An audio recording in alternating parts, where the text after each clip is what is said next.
and welcome to the Rally Point with Dominic Fielder, author of the King's German series, and myself, Rob McLaren, the author of the Jobert series. Hello, Dominic Fielder. Hello, Rob. How's life with you? Everything is wonderful. Thank you very much. Lovely to be here. Each month at the Rally Point, we catch up with friends who enjoy the Napoleonic period. Everyone, we are recording the first 30 minutes of the gathering, but once the recording is over, we remain online and the conversation continues. This month, we would like to welcome our dear friend Karl Weiss to the Rally Point. Karl is a Napoleonic specialist. He's an experienced reenactor. He's based in Bamberg in Germany. Karl, welcome. Dominic, over to you. Good evening, Karl, and thank you. I'm really looking forward to round 4 of the Musket. I already feel like I know more than I ever knew before. Each time it's been fascinating. Can you give us your next presentation, please? Yeah, thanks for having me again. And now it's part 4. We will make one step back again to the Scharnhorst trials, which are very important in my opinion. And then all people who have seen parts 1, 2, 3, they should almost know the answer about the efficiency and why it wasn't so good in battle as it was on the drill ground and in the trials. And I hope that you did see the first 3 parts because they are building up on each other. And then I will give my conclusion, okay, which might not be yours. And then we will discuss some aspects. And hopefully we will have a good discussion afterwards, so everybody can give his opinion. And then I can tell my opinion. And hopefully with the 4th part, we have then accomplished a good basis to understand the musketry in the Napoleonic or French Revolution or even 7 Years' War period, where the rank and fight fought elbow to elbow. Part 4, the flintlock musket, we will have a brief look at Scharnhorst trial, then on some using examples, and then hopefully a good discussion. We go one step back because last time we stopped with the quotes on the Battle of Vittoria. But Scharnhorst, I give some basic information about his trials, and then you will understand why they are so important. So in the Scharnhorst trials, they were hitting a wall which was 6 Prussian feet high and 100 Prussian feet wide. So there was representing a wall, was representing a unit elbow on elbow in close order. And 10 infantrymen were firing. And they stood side by side in one rank. And they fired as long as it took for them to deliver 20 shots. So there was not shooting on commands. Everybody could take his time. And then it's important just looking how fast they were. And the time needed for each of one of them for those 20 shots was different. The fastest shooter never undercut 7.5 minutes, and the slowest needed 13 to 14 minutes.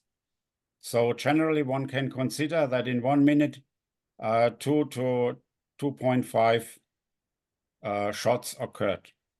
But they did fire only 20 shots. And when you remember, after 20 shots, usually the flintlock, the flints had to be replaced. But this, of course, didn't happen at this trial. This is a nice example, just to give a visual idea how it might have looked like. We don't know what unit actually was used. I think it was a Prussian Light Regiment or Normal Infantry in about 1810.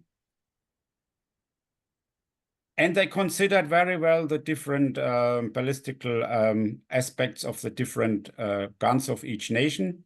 And you see the different aiming points as we discussed in the last video.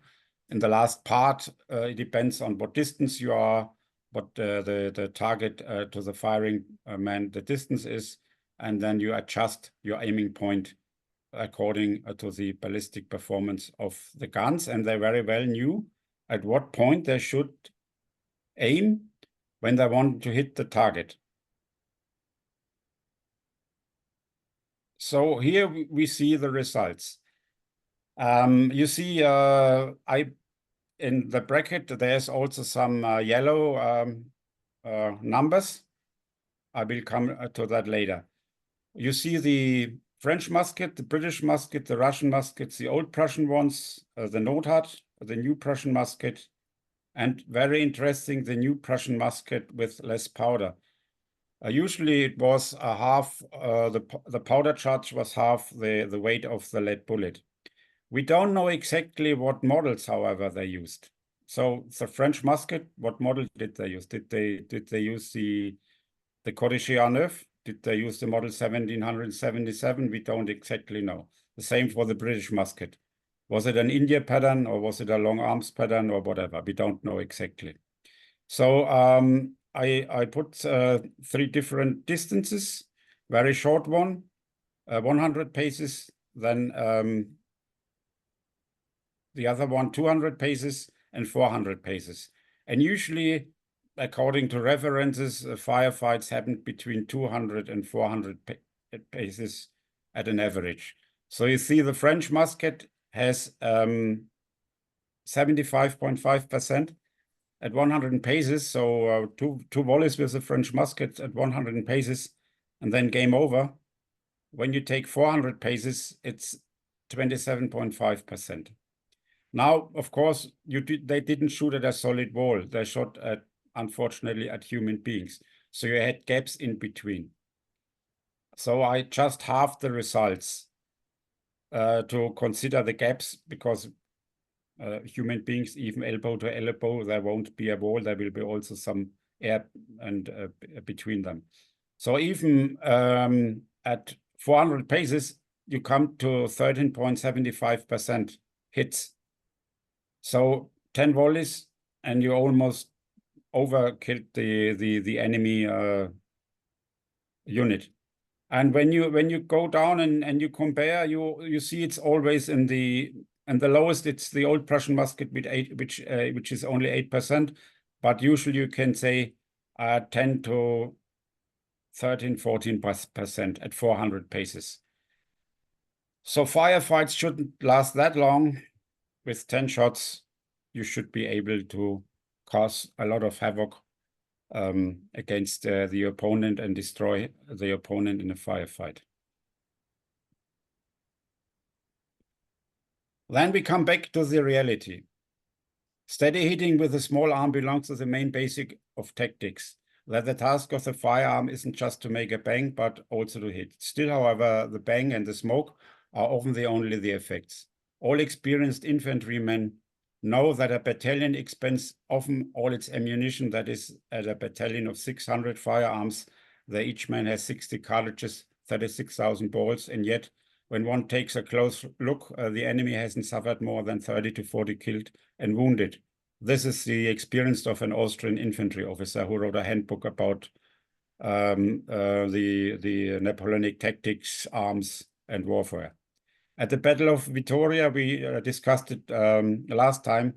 The French lost 7.619 thousand at estimated 3 million consumed cartridges. Contrast, you see below the British, Portuguese, and Spanish losses. At the Battle of Solferino in 1859, where they had percussion muskets, the Austrians fired no fewer than over 8 million rounds, which resulted in 2,000 men killed and 10,000 wounded.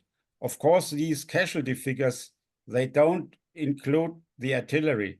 So this is casualty regarding musketry, artillery, and even maybe edged weapons.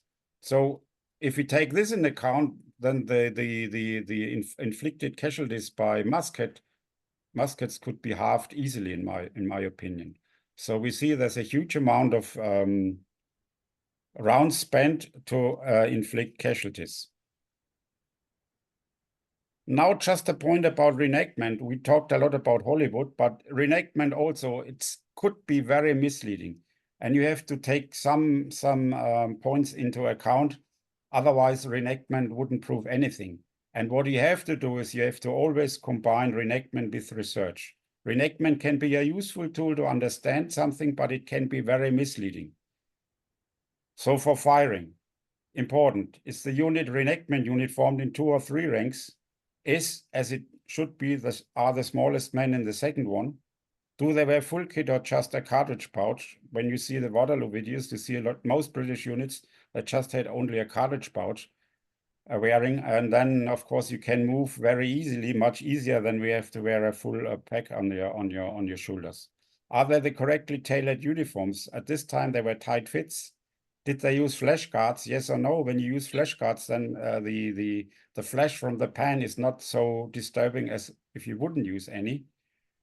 Do they use paper cartridges or just pour powder in? In some countries, you're not allowed to use paper cartridges. You're just only allowed to pour powder down. And then, of course, the recoil is minimal.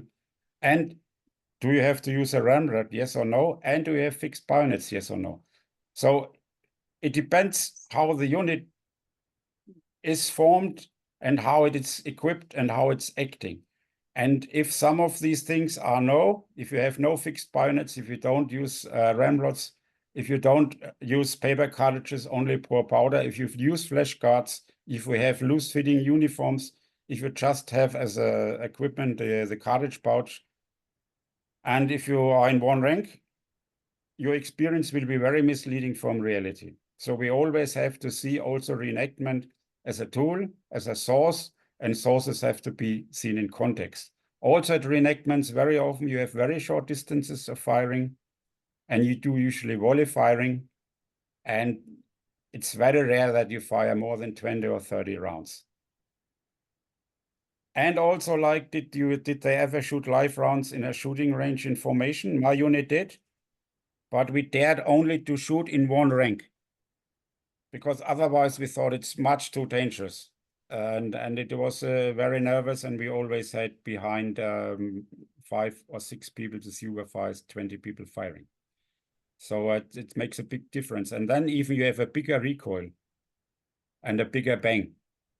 So you have to take this in account if you want to judge what reenactment is accomplishing and what it's not accomplishing. As well as with Hollywood, reenactment is also only giving us a very glimpse what could be. Now we come to the crucial question. When, however, the effect of the firearm is so low and whimsical, then the important question is popping up. What are the reasons that so many balls are shot without any success, and that the amount of consumed cartridges in a battle stands in no relation to the killed and wounded? Again, from Demian. And then I'll show you some images. This is from Marengo reenactment in 1800. You see already how dense the people stand side by side. They are firing at will. There you see the effects like flash in the pan and the flash out of the muzzle. And think about standing in rank and file, elbow to elbow. Here you see it again. You see a flash in the pan, how huge it is. And you see already the face of one man bending the head to the side. Also here you see the discomfort when you pull the trigger and see the flash in the pan. Then you see just a Saxon unit when they fired. What amount of smoke is billowing out. We did not, we show it without sound, so I can make some comments because the noise is very deafening and you hardly would be able to hear what I'm commenting. So just see some of these sequences which show effect and firing from the Waterloo bicentennial battle. Here again, you see, one unit, no fixed bayonets, no haversacks. So just watch. Here you see a gun firing.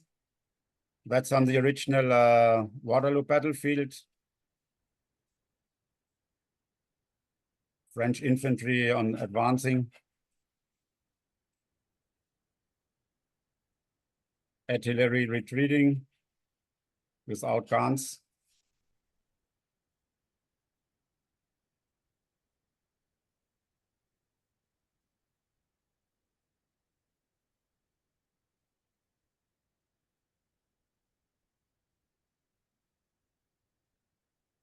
The good thing on the Waterloo reenactment was that you had quite big units. Not only 20 or 30, but also 100 men firing, and that gives a much better impression how it really looked like.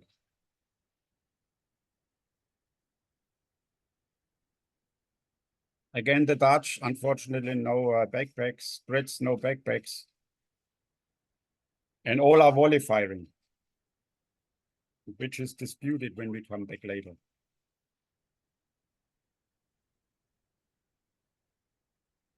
Do you feel those ranges are too close, hands, Colin? Is that what you think?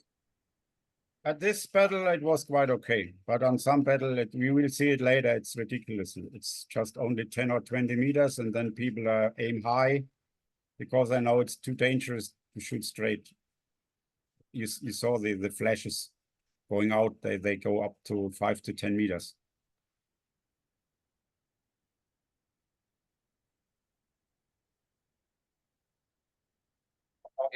Now you will see some very short distances.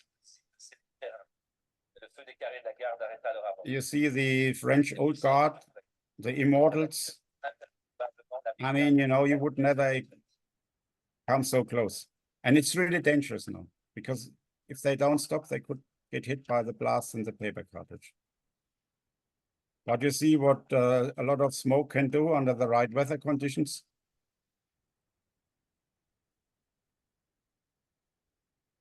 And the flashes are quite impressive in my view.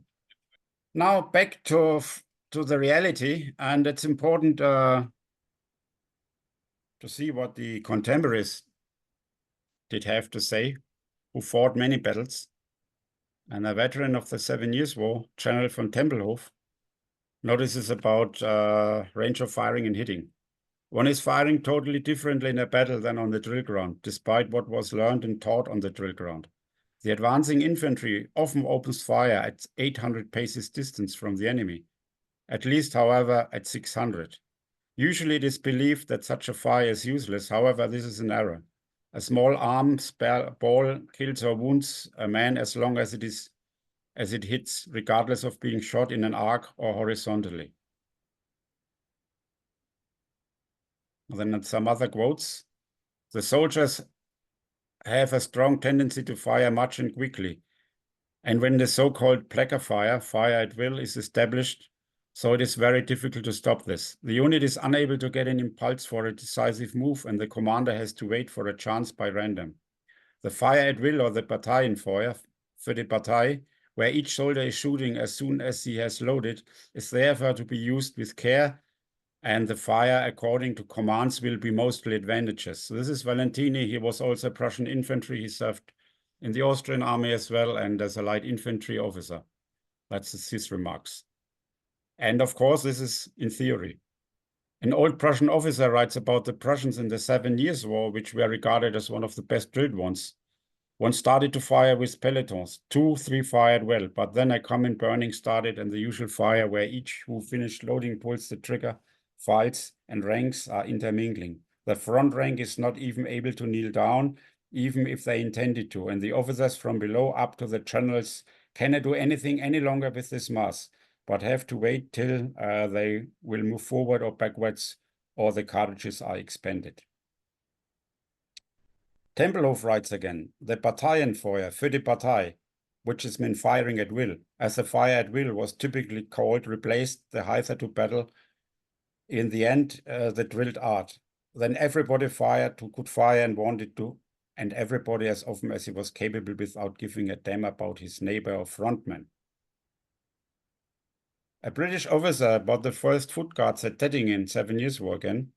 They were under no control by way of hide bug firing, but the whole 3 ranks made a running fire of their own accord. The French fired in the same manner, without waiting for words of command, and Lord Sinclair, the Allied commander, did often say he had never seen many a battle and never saw the infantry engage in any other manner. General Fridillon, he also is an experienced officer in the French army. He wrote some quite interesting stuff. He writes about French infantry. In brief, men having weapons that are not being used also begin firing. But as not to harm to their file leaders, they fire into the air and do nothing but make noise. He's speaking about the third rank. With feu de terrain, we have the experience that men of the third rank in their indomitable impetuosity do not carry out the required complicated movement to pass the weapon to the second rank. They fire as before and produce the same effect. So the front rank is not kneeling down, and the third rank, which should swap muskets with the second rank, is not swapping it. They just shoot in the air, because it's better to do something than just stay passively around. A British officer. Inexperienced officers have repeatedly given orders to commence a fire without either judgment or consideration as to whether or not it was proper time to open a fusillade. This was their fault and not the men's. However, the mischief to which it tended was that after the first command was given, the soldiers of themselves, thinking out a sort of carte blanche, blazed their way in the most independent manner in all directions, until at length the utmost skill and energy of the most active officers was baffled. In their effort to control them, and when the ammunition was most required, they found it was expended to little purpose, beyond that of raising noise and smoke.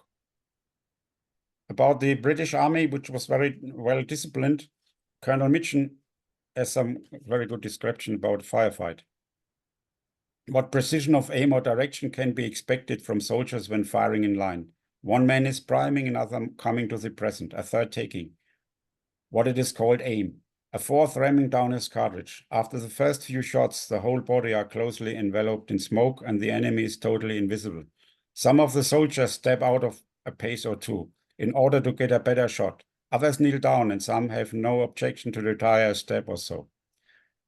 The doomed begin to fall, dreadfully mutilated perhaps, and even bold men shrink from the sight. Others are wounded and assisted to the rear by their comrades, so that the whole soon becomes a line of utter confusion, in which the mass only thinks of getting their shots fired. They hardly care how or in what direction. True it is that owing to the crowding on some points and casualties on the others, elbow room is got fast enough. But by that time, the blood is already rushing with lightning speed and fire through the veins. Excitement is at its height. All composure is out of the question, and your well-drilled battalion is fit for little more than a dash to the front or a flight to the rear. So Damian also puts this down in a very good way, in my view. That's his conclusion. As I said, he was an Austrian officer. The man is pushed for quickness. One has tried to increase with the number of shots, also the effect of the fire. And one was giving a lot of effort to make the soldiers fire 7 or 10 times per minute. However, the experience teaches us that the soldier is shooting worse the quicker he loads, and that all speed and skill in loading is useless without proper aiming, because not the skill in loading, but the hitting makes the firing effective. The push for speed at aiming means to train them and use them to shoot in the air. And to that already wrong instruction for firing, one has to add the natural fear of the man, by which aiming in the heat of battle is almost impossible. Who was in a firefight without noticing that in this moment the soldier is acting as a machine? That means he loads his gun, shoots in the air, loads again, and thinks less to damage of the enemy than more to distract himself by the work, to ban all thoughts of fear which are surrounding him in this moment. As soon as the soldier is seeing the enemy, he wants to start to shoot, being afraid that the other will overtake him, and that only few officers have the power to restrain the soldiers, or when they are able to do this, they have not the knowledge about shooting distances of the gun or to judge the distances. In case, however, the soldier is not lacking in cold blood and deliberation in a serious firefight, and is not acting as a machine, so alone because of the disorder and pushing for quickness, which is usually in a firefight, is preventing to let him think about aiming. The experience teaches that the soldier is hardly listening at the commands of his officers in this critical moment, and that everybody, as soon as he's finished loading, wants to shoot. When one is closing the pan, the other is working with the ramrod, the third is making ready, the fourth is arming, and the fifth pulls the trigger. If one is taking into account the disorder which is caused by the falling of the dead and the retreat of the wounded, as the quite dense smoke of powder which is enveloping the man, so it is impossible to expect a sure shot can happen. Yes, even the best Jäger, marksmen, sharpshooters, which are experts to hit with a shot, so to speak, about the Hessian, Austrian, Prussian Jäger units, for example, or rifle brigade, as soon as they would have to fire in rank and file, they would not hit better by the ruling constriction and disorder than the usual line infantrymen. This, in my opinion, sums up the whole question about a firefight.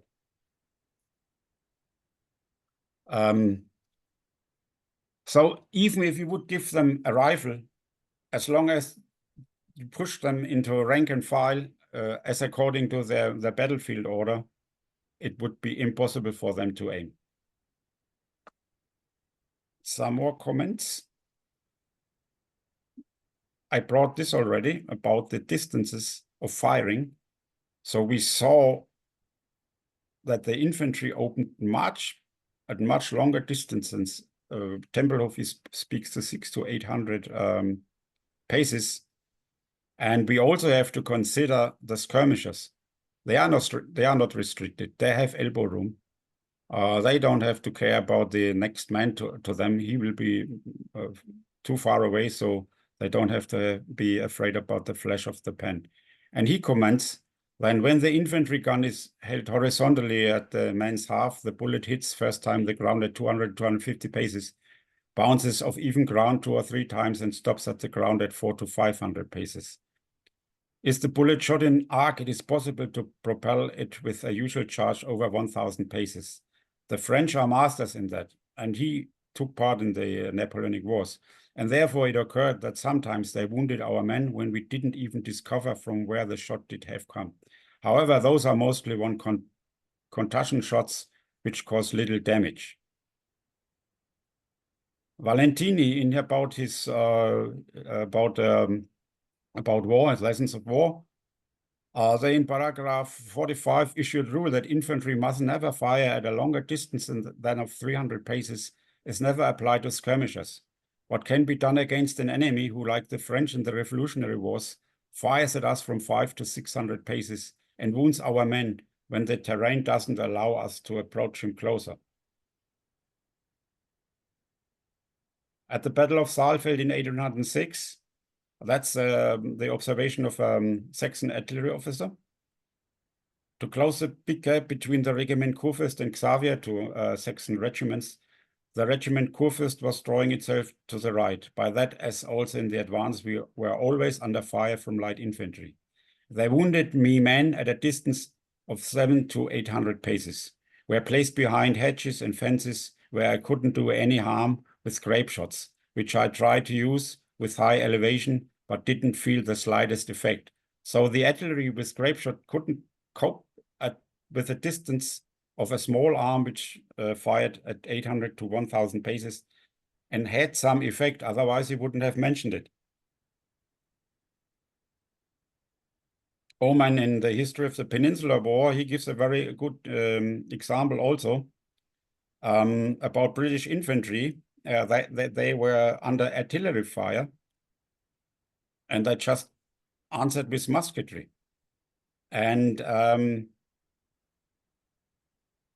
the French artillery commander finally had his guns manhandled backwards below the skyline.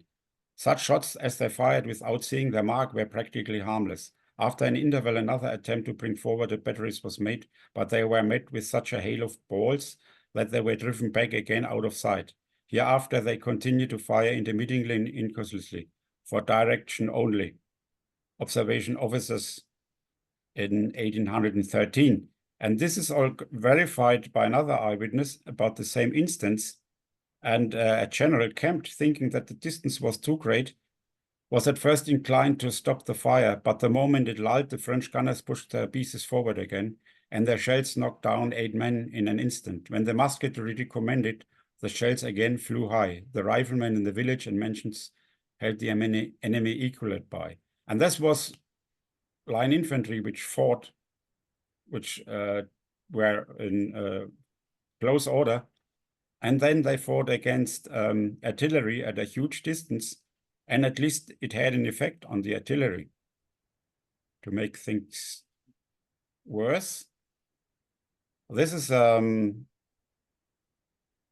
Swiss officer fighting in 1812, and they were defending against the Russians, and they were deployed in a close column, and then they deployed into line to reduce the effect of artillery, and then they greeted the advancing enemy with a well-nourished fire of files so that the enemy stopped 700 to 800 paces in front of them.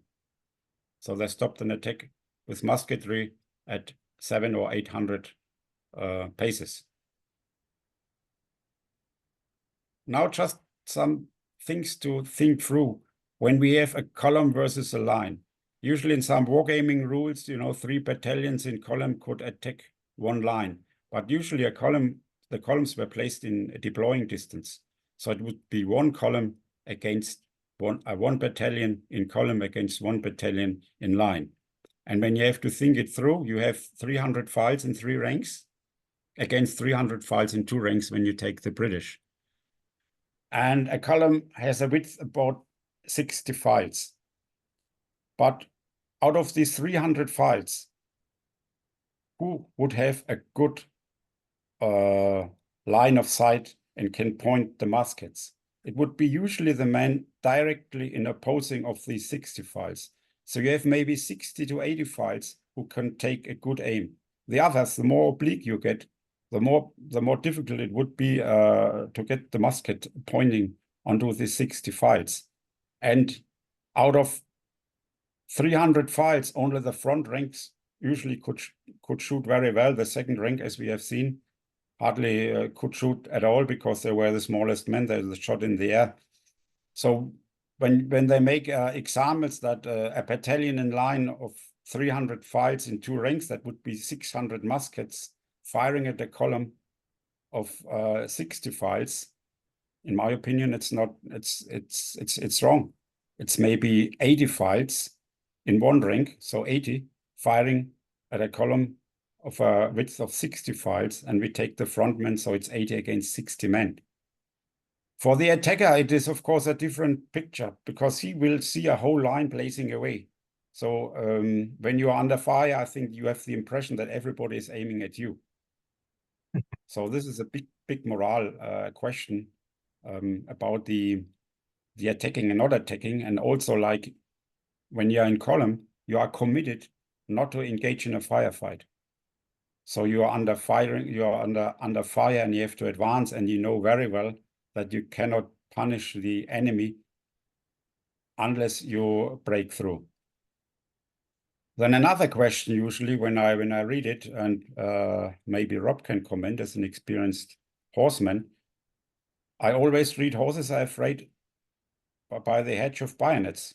I ask myself always at what distances. When you read eyewitness accounts, they say the cavalry stopped 50 paces or 100 paces in front of a square. So Rob, when is a horse shying in front of an obstacle? In my opinion, not 50 paces in front of the obstacle, maybe 5 paces. So actually it's the horseman which is afraid. He's not afraid by the bayonets. He's afraid by the man shooting at him. So the closer he comes, he knows he will be shot out of the saddle. And the infantry, as long as it shows fire control and fire discipline, they will always make such a threat to the cavalry trooper that he's not daring to charge home. And there were tactics where the cavalry tried that the infantry fired prematurely, so then they could charge home because they were not any longer afraid of the hedge of bayonets. They were afraid of firing, but firing was gone, and then they dared to charge home.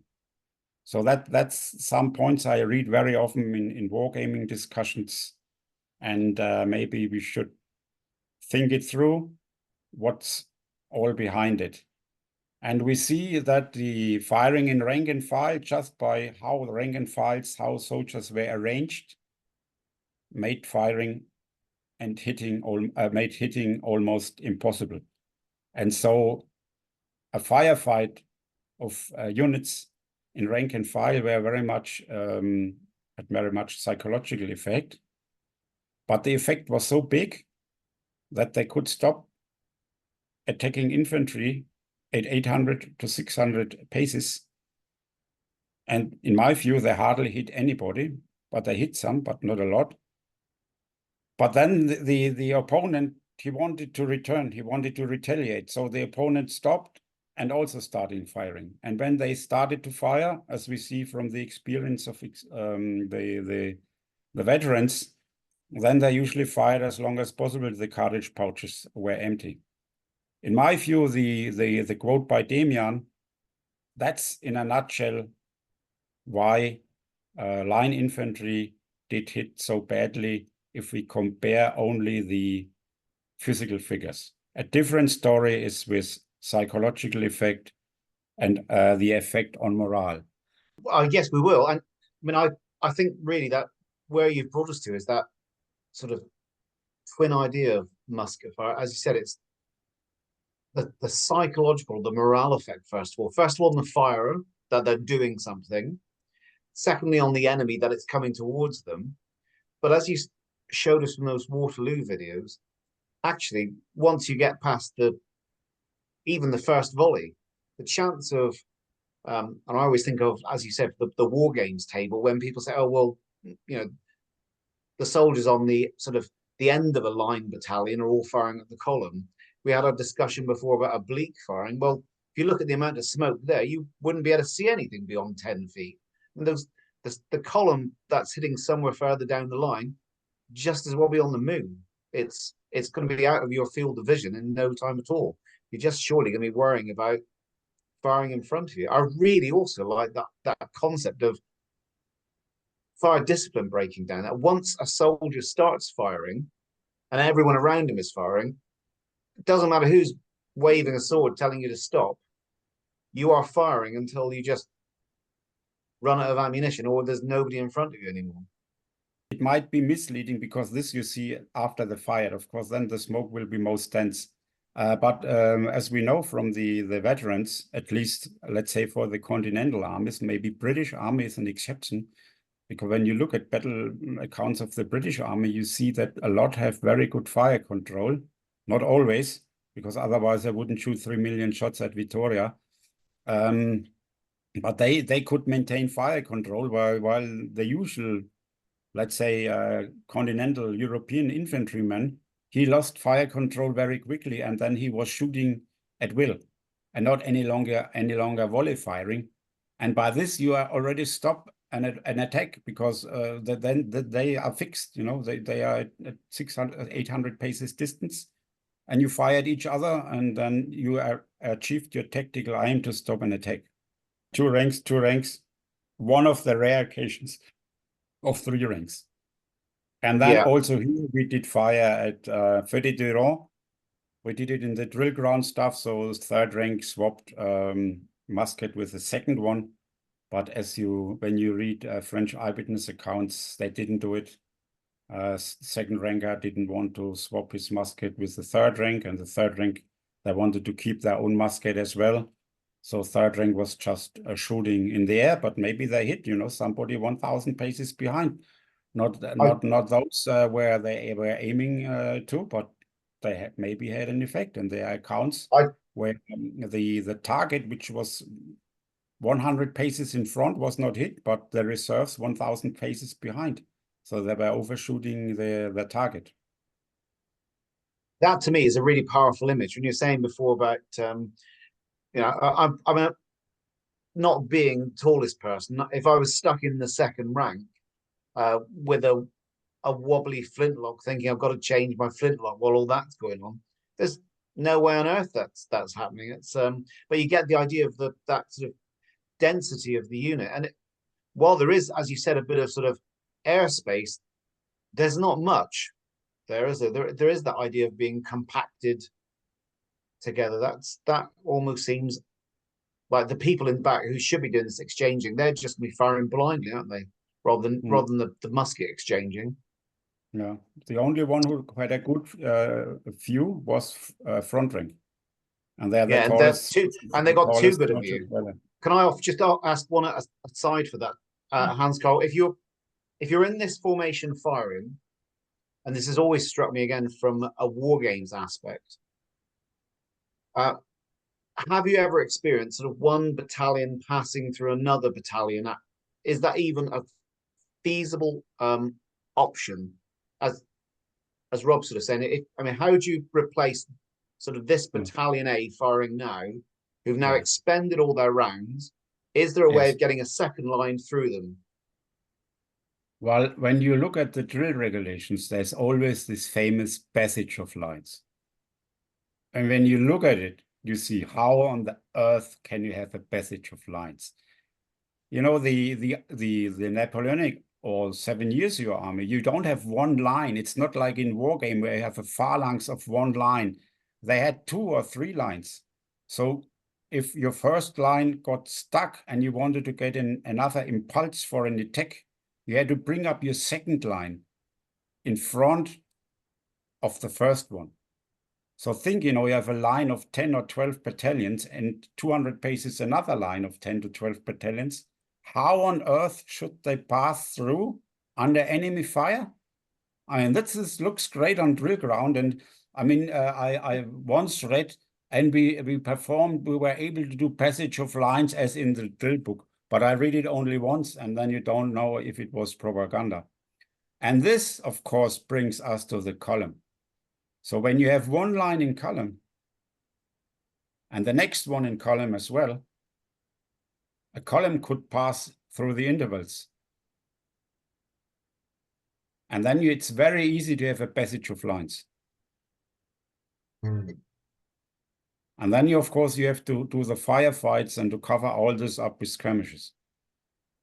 So by having a unit in columns, you can still have a sort of a second go at an attack. When your first line of columns stopped and it's not moving any forward again, it's maybe not deploying, then you go with your second line of columns through the intervals of the first line of columns. And that made passage of lines, in my opinion, easier than if we have solid lines. The idea is to bring forward a reserve which is not yet committed and which may have still the psychological strength to walk through fire. Okay, thank you, everyone. Fascinating conversation so far. I'm about to end our recording. Please stay online as we continue the chat. To wrap up this month's Rally Point, thank you, Hans Karl Weiss, for joining us. Thank you, Hans Karl. Thank you, Hans Thanks for having me. Thanks for having me, and hopefully we will have a good discussion now. Yes. For those of you who have joined us live this evening, thank you for your time with us. Next time, why not join us here at the Rally Point next month, where we will catch up with William Clark, a man who does podcasts around Napoleonic and French Revolutionary themes. Simply contact Dominic and I for your Zoom invite. Our details are here at the end of the video, and we will share Rally Point with your friends so we can hear from them as well. Any previous Rally Point chats, especially parts 1, 2, and 3 of this excellent musket series, are up on our YouTube channel. And if you've enjoyed this Rally Point, please leave a quick review. So it's good morning from me, and it's good night from him. Good night.